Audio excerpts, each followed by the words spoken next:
The show WandaVision portrays a grieving superhero creating a fictitious narrative in sitcom format as a symptom of her denial over the loss and trauma she's recently experienced. As Marvel's first entry into the serialized format, outside of the Agents of S.H.I.E.L.D. stuff, which admittedly I've never watched, WandaVision was kind of a meta statement on the effect of television and its value. It exists as an entry point to the TV world for Marvel, and it does so with a lot of appreciation for the legacy and format of television. WandaVision was a story told through the lens of homage to various decades of television, and instead of highlighting the differences in television from one decade versus another decade, what ends up popping is the consistency with which the family sitcom has adored. This is an essay about what WandaVision is saying about our experience with television and how it can go a long way in healing us from our past traumas, as well as orienting us into the world. Just know that if you clicked on this video more out of an interest in television than you did in WandaVision, you just need to know that there will be big spoilers for WandaVision. WandaVision is a story about a woman with eccentric witch powers who's experienced a series of brutal losses. After she finds out her dead ex-boyfriend's body has been defiled for profit, it's too much for her to take, and she launches into a fictitious narrative as a symptom of her denial.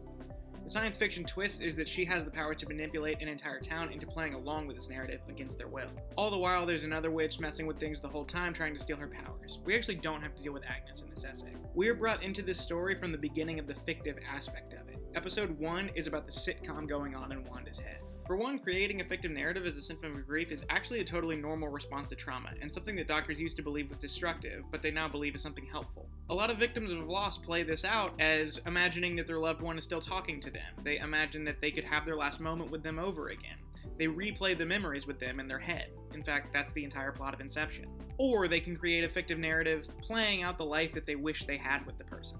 This is the one that Wanda's doing here. She's playing out a narrative about the life that she wanted with Vision, and the significance of the narrative isn't the content of what's going on in her life with Vision. It's the style. If Wanda got to live her perfect life with Vision, it's not a Jane Austen romance, and it's not a young adult adventure, and it's not a Disney Channel original movie. It's a family sitcom. A family sitcom where they have light shenanigans every episode, where they try to impress Vision's boss, where they try to get the neighborhood to like them, where they try to hide a pregnancy from their neighbors. Simple, lighthearted, low-stakes narrative that are more about the feel than the details. That's the conflict of the first 3 episodes. While the narratives are tight and compact, the roles make perfect sense, and everyone plays their part, the details aren't quite right. The audience is as confused as the other people in the show later. Why is Wanda an Avenger in a sitcom? It's not her genre, it's not her life, it's not the life that she gets to live.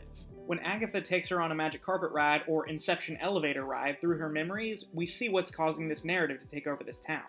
Shenanigan is like problem, but more silly than scary, but can sometimes be a little scary. Yeah, like mischief. The last time Wanda got to experience the simplest version of her life was her time with her family, where she would watch American sitcoms together to practice English. Her town in Sokovia was attacked, her parents died, leaving her and Pietro orphaned, never to experience any type of simplicity again. She doesn't crave the sitcoms themselves, she craves the feeling of simplicity that she got from watching them. While this seems like perhaps a far-fetched or somewhat fantastic narrative around why Wanda loves sitcoms, growing up in a war-torn country, losing all of her loved ones as a result of war, she's not unique. In fact, Wanda's desire to experience the simplicity of sitcoms isn't the exception, it's the rule. We all experience life through sitcoms, and learn a great deal about what it means to have family, friends, a workplace through television. And much like Wanda, typically our experience with television, friends, family, and workplaces are much more pleasant than our actual experience with friends, family, and workplaces. It's the world we wish to escape to, and therefore do escape to in our minds. Now, it's not simply that sitcoms are the preferred medium for the majority of people for the last 50 years or so, and to be fair, I have no evidence that they are, but they do play a particularly formative and restorative role for most of us. You can probably name a list of shows that played a formative role in your life as a child, as a teenager, and as an adult. Pretty much everyone has some show that they go back to over and over and over. It doesn't get old. The point isn't to learn from it again. The point is to be comforted by it. The point is to enjoy the company of the show. The narratives of these shows are extremely important because consciously or subconsciously, they become the tent poles for our narrative framework, particularly as teenagers. Did you watch Seinfeld as a teenager? What about Friends? What about Malcolm in the Middle? How often did you associate a small shenanigan you or your friends did to something on that show? Did something someone said while you were hanging out with someone remind you of something that a character said on a show? How often do you apply your favorite lines to conversations that you're having in real life? Isn't that just a fancy word for feeling bummed out? Dwight, you ignorant slut! This, of course, happens all the time, and the point is that narratives take the lead in our learning process. We know that our lives and our daily experiences have meaning because there was meaning to the show about someone's daily life.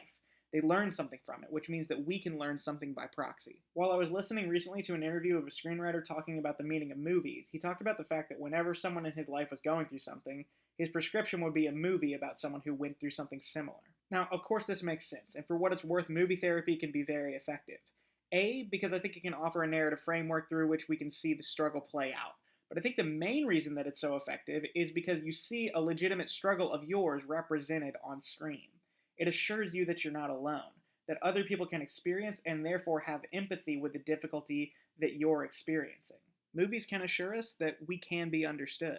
Now, the same is partially true for sitcoms, but not just because of the narrative framework aspect of it or the identification with individual struggles.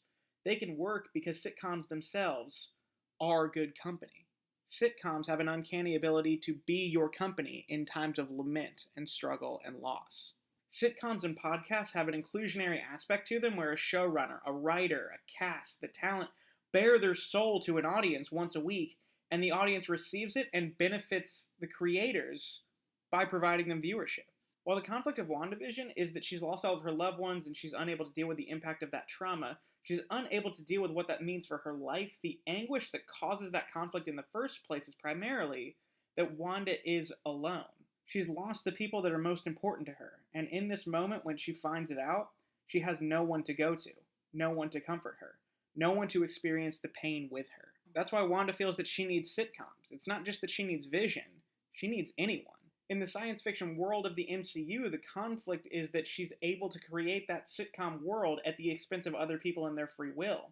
But how this can look in real life with real people is that they exit the world and instead binge sitcoms. And the conflict of the show is that while this can be a healthy practice to exit the world and binge sitcoms, there is a limit to this. The value of sitcoms is that instead of igniting your brain and challenging you to expand your limits, they allow you to turn off your brain and experience the company of the characters, allow you to feel comfortable. The conflict arises when we no longer want to turn our brains back on. The conflict arises when we want to stay in our sitcom worlds. What happens is that we start to value simplicity over reality. In a healthy state, we value simplicity as a supplement to reality. In our best case scenarios, we experience simplicity as a result of reality. In this moment, when we value simplicity at the expense of reality, sitcoms become problematic to us because they've taken over more of us than they're supposed to. But the good news is that when we regain some semblance of health, sitcoms aren't ruined. They're not cigarettes or booze or porn. They're made to help us. We just have to allow ourselves to be helped by them. They're made for comfort, and that's what TV is supposed to be. It's TV. It's comfort. It's a friend you've known so well and for so long. You just let it be with you. I'm Chet Popelka. My channel is called Chet's Favorite Movies. If you like this video, feel free to check out my other videos on Community, on The Office, on The Falcon and the Winter Soldier, Groundhog Day, and much more.